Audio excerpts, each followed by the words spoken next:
Tony. We're Black Dice Gaming. So today we're going to be continuing our series on the affiliation breakdowns for Marvel Crisis Protocol. And second one on our list here is, everyone knows them, everyone loves them, the Cabal. Our second core set affiliation that has really not changed too much since that initial wave. So MODOK was released, pretty early on. He was the only addition besides Loki to the affiliation. But just some of our general thoughts, they, unlike a lot of other, well, not a lot, but unlike some of the other affiliations, they are very much built around Red Skull. And he is facilitating a lot of stuff in these lists, in a way that Cap or, Peter Quill in Guardians of the Galaxy, they don't have that same kind of, ability. Red Skull is, while he's not doing all the work, he is setting up, kind of very, very like the comics, he's setting up all the stuff behind the scenes to make sure everyone, can get their plans off and whatnot. So, some of the themes for this affiliation, power generation, they generate a lot of power, which leans itself, to being very aggressive. So, you have a lot of power, you got a lot of stuff you can do with it. And then, also in particular for this affiliation, more so than some of the others, is they have a lot of very hard-hitting models. Killmonger, MODOK, Ultron. These models there's a lot of dice manipulation. Even Loki. Loki's not a bad hitter, in his own right. So there's a lot of dice manipulation, a lot of damage they can throw around. The funny thing is that you're mentioning all that, and I just thought about it. If you guys have not watched the Avengers one, you might want to go do that, and then come back to us. We'll wait. Actually, I'm just kidding. So basically, one thing that I did notice is we were talking a little bit about it before, but it's the Avengers where, Cap has this bodyguard. I'm going to protect everybody. I'm awesome. And then we got Red Skull, who's like, here, you just take this. You go there, you do this. Yeah. That's hilarious. I'm going to hide in the background, and y'all can die. It's all good. Yeah, it's pretty antithetical. That's fantastic. It makes sense though. So just a breakdown for some of the affiliation members. Red Skull as the leader, obviously. We have Baron Zemo, Crossbones, Killmonger, Loki, MODOK, and Ultron. So not a huge affiliation, but they have a decent amount of options. I think their only real weaknesses, they don't have any 2-pointers. Yeah. And their amount of 3-pointers is also pretty limited, so you only have Crossbones and Zemo. It's very high powered, yeah. Yeah, and I think, Zemo, probably what you're seeing most of the time. So, but it's just not having those other options leans itself towards a much more smaller body count most of the time. I don't know why they're giving Crossbones so much guff. I actually think Crossbones can be quite useful. Really. I like Crossbones. He's not bad. Yeah. He's just, you have to baby him a little bit, which is not something you need to do with Zemo. Zemo, you can just put on a flank, and he'll do his thing. Zemo, is kind of like a cruise missile. You just fire him, forget. You don't have to worry about it. Fair enough, yeah. But I think my premier model on that list there has to be MODOK. He is the guts of the affiliation. You know what I think is great about MODOK, and so once again, we don't work for Atomic Mass, but this is my suggestion for Atomic Mass. We've already done an Ultron Ultimate Encounter. We've already done a Hulk one, which I wasn't too keen on. We've already done Thanos. Give us a MODOK one. Give us some minions with AIM. I would like to see an AIM Ultimate Encounter. That would be Oh. Yeah, because that's something we haven't seen in a lot of the Ultimate Encounters, is that minion mechanic. It's haven't usually done it. only been, you got only Thanos, only Ultron. Well, the Thanos one does have minions, but there's like, you have to. Yeah, but it's not any of the Black Order, which was, surprising. Yeah, But, it's very situational. yeah, so just a breakdown of that affiliation ability. So Red Skull's ability is whenever a friendly character causes damage with an attack, they get an additional power from that. So, yeah, it is. Now, you have to do damage. That is the key word there. But if you get even 1 point of damage through, you are creating a ton of power. Imagine that on something, like Shuri. Where now, you could, you get your one automatically, and then if you deal your 1 point of damage, you get one from Cabal. And then if you have a skull in that roll, I just gain 3 power from one attack. Oh, she's just gonna sink it in. Yeah, Shuri on Cabal is one of those places where she can just generate a ton of power and start really throwing out the rerolls. The funny thing is you mentioned about damage being the thing. One of the things we also mentioned in just a little while ago was that everybody is so high powered. So that's great, because they're definitely gonna make damage. Yeah, well, you got plenty of power to fuel it. So, our Cabal-specific cards, there's not too many. So there's only only Cabal cards. We have Dark Reign, which is a good one, and Cosmic Invigoration. Cosmic Invigoration. Yeah, we'll start with that one. Cosmic Invigoration is, you spend power, and then you have the ability to remove an activation token from a character. Now, they have to roll 3 dice. If they get certain results, they take damage. But, even worst case scenario, you take 3 damage, and now you get another activation. That would be so funny if you go, I'm going to Cosmic Invigoration my guy, and I kill him.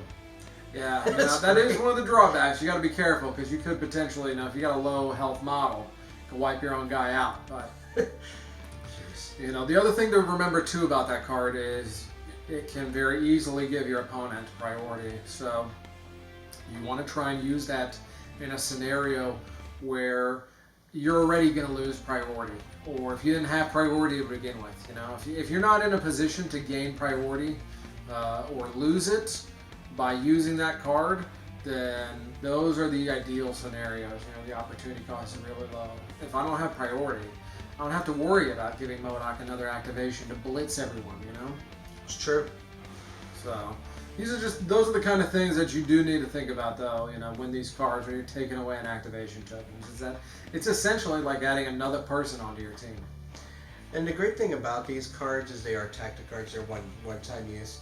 So if you're willing to give up your priority just so you can get that extra attack and then get it back, it better be really worth it. Yeah. Better be really worth it, basically. I think holding priority is one of the most important aspects of this game. Then how about doing it at the end of the battle? You can, but it's much easier to pull off early, because you got Red Skull near MODOK. So that is the only thing, is that Red Skull needs to be near that character, So unless you're moving Red Skull into a position where MODOK already is, yeah, just something you got to play around. And then Dark Reign, another great one. This one is more dependent on your list. So as long as you got 3 Cabal characters in your list, I think it's worth it. And all your Cabal characters can spend some power, and you nominate an enemy character, and all Cabal characters get rerolls against that character. Yeah. The sad thing is, I forgot all about I forgot all about Dark Reign until you mentioned that, and I remembered. I think Dark Reign actually is getting a lot more play recently than Cosmic Invigoration, kind of for the points that we talked about, is that really messes with that, keeping priority. Yeah. But Dark Reign is, Dark Reign's really low opportunity cost. You're like, oh, I just throw this on an enemy MODOK, or an enemy Thor, or, whoever. Whatever character I'm not liking today. Like, you know what? Time to delete you. Yeah. Fair enough. I get full rerolls for all Cabal members. Oof. Yeah, because Killmonger and MODOK, we needed even more rerolls on them. Now, being that we've brought people into the game like Killmonger, and we brought people into the game like Ultron, should we talk about those things, like the Ultron specific or even the Killmonger specific? Usurp the Throne. I think Usurp the Throne is definitely a must if you're playing Killmonger in your Cabal lists. I think it's very easy to get it off, because you have a lot of dice manipulation. I mean, you can throw out the damage and soften targets up, So even if they're running around with like a Hulk or Thanos, you can throw out some damage on on them and soften up the target for Killmonger. And in addition, being one of the few ways that you can score VPs during the middle of a turn, pretty strong. So definitely an inclusion. I think Age of Ultron. Age of Ultron is much more to taste. Personally, for me, I've not been running as much. It has taken a spot, Drop Off has taken Age of Ultron's spot for my Ultron-specific card I run. It's true. Ultron is he's a really great drop-off, carrier, because, being size 3 and having flight allows him to, take pretty much anyone along for the ride as long as you're not, the Hulk or MODOK or Black. Plus, he's a tank. Yeah, I mean, he hits hard. He's got great defensive stats. He's a solid 4th-threat character. I mean, he's got a good throw. He's got dice manipulation. I like Ultron. He's a good character. His card, not terrible, but, just... I mean, you're going to probably hear this phrase a lot during these affiliation breakdowns, but, your 5 cards are getting tighter and tighter and tighter. Oh yeah. It is just there's certain generic cards like Advanced R&D or Brace for Impact that are just much more valuable. Yeah. Brace for Impact is always going to be valuable to me. There's always going to be some point during the game where there's going to be a throw that I do not want to go off. That's true. So that's just where that's my mentality is the opportunity costs always what you have to be thinking about. So just to go through a little some list building exercises with Cabal here. Cabal list building is a little bit trickier than some of the other affiliations, so for some of the reasons that we discussed. Not having a lot of cheap 3-point options, not having any 2-point options, generally just being a more, there is a glut of 4-point options. So, I mean, Loki, Red Skull, Killmonger, and Ultron, over half of the faction, is all 4 points. And then the other part of that faction, the other 3, one of them is MODOK. So... And that's super huge as well. Yeah, it's just... It is a lot of points, and so I think the core of your Cabal lists are Red Skull and MODOK. I think those are the core, and then what those other 2 characters are, one of them is a Cabal. Yeah. For sure. It has to be. Unless you're bringing some kind of 8-point Thanos. Oh, God. 17 points. Thanos of the Cabal, that's scary. Yeah, he's got better helmets, I think. He's not bad, He's just... I think Thanos in the Avengers, actually, is... Oh, yeah, that's even worse. Yeah, Death's Decree for, 1 power. FTW. Solid. But, as far as Cabal list building, Red Skull and MODOK, I think the base where you want to go. And then what your other characters are really depends on what kind of list you're going for, whether you're trying to play with drop-off or not, I do think drop-off is one of Cabal's big play styles. They play it better than a lot of other factions.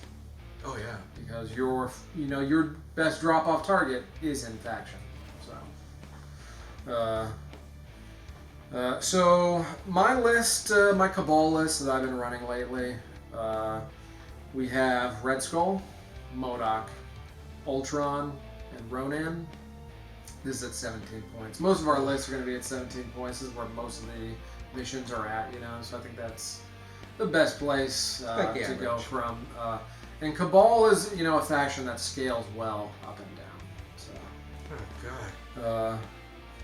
But, I'm just thinking about Ronan, that walking grenade. Yeah, so you have Ultron dropping off Ronan. And you can, usually I'll still save the Cosmic Portal for MODOK. So I'll have Red Skull teleport MODOK up. Yeah. And then, so that way, even if people kind of stay back, you can get at least one shot with MODOK in turn 1. Start building up powers for those Doomsday chairs. Mm-hmm. But yeah, having Ultron and Ronan in the middle of the field or whatever on whatever objective you decide to send both of those guys at. That's horrible. That's a lot of beef. You get that free universal weapon attack with Ronan, so you're throwing out a shock. And you're gaining power because Cabal. So now, you can get that power back to start fueling your judgments. Yeah. If you can swing, if there is an 18-point scenario, and you have priority, I would go for the 18-point. Because I think Ronan with the power gem is the way that you want to play him most of the time. Yep. For a variety of reasons, but you can get away with it, at 17 points. Just naked Ronan by himself is still plenty frightening. Naked Ronan. That would be frightening. yes, that might be a little bit frightening. And then another list I want to go through, a list I've been messing around with lately, called my Cabal gun line.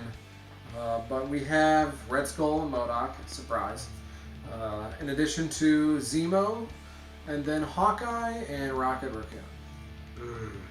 So, Rocket Raccoon, who is, a very popular Cabal member, actually. Here's a thought, though. Shuri. She's a 2, right? Shuri's 3. Oh, she is 3? Yeah, you'd have to drop Hawkeye. I do like Shuri a lot in Cabal. She shores up a lot of their weaknesses. We'll get to her when we talk about some of the other good Cabal members. But yeah, for this gunline list, you have 3 different, at least range 4 characters, and MODOK, Hawkeye, and Rocket. You got constant. You got the Unleash the Cube actually on Red Skull too. So you got 4 characters with range 4 attacks. You can really reach out and touch some people. That's great. Yeah, it is. Hawkeye 2, he shores up a lot of what the Cabal doesn't have, which is condition game. So, outside of Bleed on MODOK and Ultron, there's just not a ton of conditions in the faction, So, Stagger on Killmonger, right? I think that's it, Yeah, there's some attacks where they throw out 1 condition at a time, but it's not a ton. And having Hawkeye, just laying down some arrows, it stacks up. But yeah, I've had a decent amount of success with that list. Been enjoying it. That brings us to, just to round this discussion out, some of the other good Cabal members that we've been messing around with, and our honorary Cabal members. So I know you've mentioned Rocket Raccoon. It's so great. He's got cover. Always. Sure, there's some things that may ignore cover, but most of them, It's rare. It's rare. And he's so little, no one's paying attention to him. I think that's really the biggest thing in his favor, is that since Cabal does not have a 2-point option, Rocket synergizes in a lot of ways well, he is, while being a decent hitter, in his own right, there's just so many other threats that you need to deal with. That's true. There are so many. MODOK is staring you in the face, and then you're gonna divert resources away from him to Rocket. That doesn't make any sense. It's like, big evil dude, Trash Panda. Which one are you gonna hit? Please hit the Trash Panda. I would prefer that. Yeah. Yeah, I'm a big fan of Rocket and Cabal as well. Obviously, made one of my lists. For me, I think this is for some of the newer additions. Ronan is a really. Ronan's solid in a lot of affiliations, but particularly Cabal because of Ultron being that great drop-off, carrier for him. It's one of the reasons I really like Ronan. in the spider foes when we get to that affiliation. For the same reason, as having that size 3 person with flight, it makes everything so much easier. Not having to worry about, rocket boots or anything like that, and having them in affiliation, so it's still working towards your bonuses. It's very, very, very helpful. Yeah, that's vicious. Another one that you mentioned was Shuri.